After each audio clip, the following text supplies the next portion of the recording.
Hello বন্ধুরা, আসসালামু আলাইকুম। আজকের ভিডিওতে একজন বিদেশি লাইনম্যানের কাজ সম্পর্কে জানতে পারবেন। এই যে লাঠিটা দেখতে পাচ্ছেন, এটার নাম হচ্ছে হট স্টিক।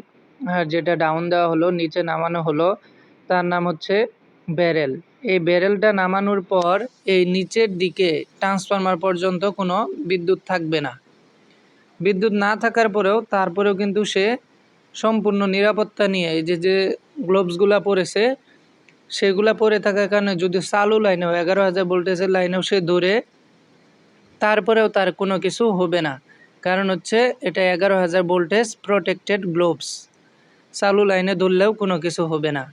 এখন সে এই লতাপাতাগুলো পরিষ্কার করার জন্য আলাদা একটা গ্লোভস পরবে, যাতে কোনো কিছু দিয়ে আঘাত না লাগে। এখন সে ট্রান্সফর্মার উপরে উঠা লতাপাতাগুলো পরিষ্কার করবে, কারণ এইগুলার কারণে লাইন শর্ট হয়ে ফেজ এবং নিউট্রাল শর্ট হয়ে সম্পূর্ণ ট্রান্সফরমারটি নষ্ট হয়ে যেতে পারে। এই জন্য সে এই লতাপাতাগুলো পরিষ্কার করে দিবে। আপনাদের এইদিকেও যদি কোনো ট্রান্সফরমারে এরকম লতাপাতা উঠে থাকে, তাহলে নিকটস্থ বিদ্যুৎ অফিসে জানাবেন। জানানোর পর এসে তারা এগুলা পরিষ্কার করে দিয়ে যাবে, হট স্টিক দিয়ে টেনে বা নিজে উঠে হাত দিয়ে পরিষ্কার করে দিয়ে যাবে।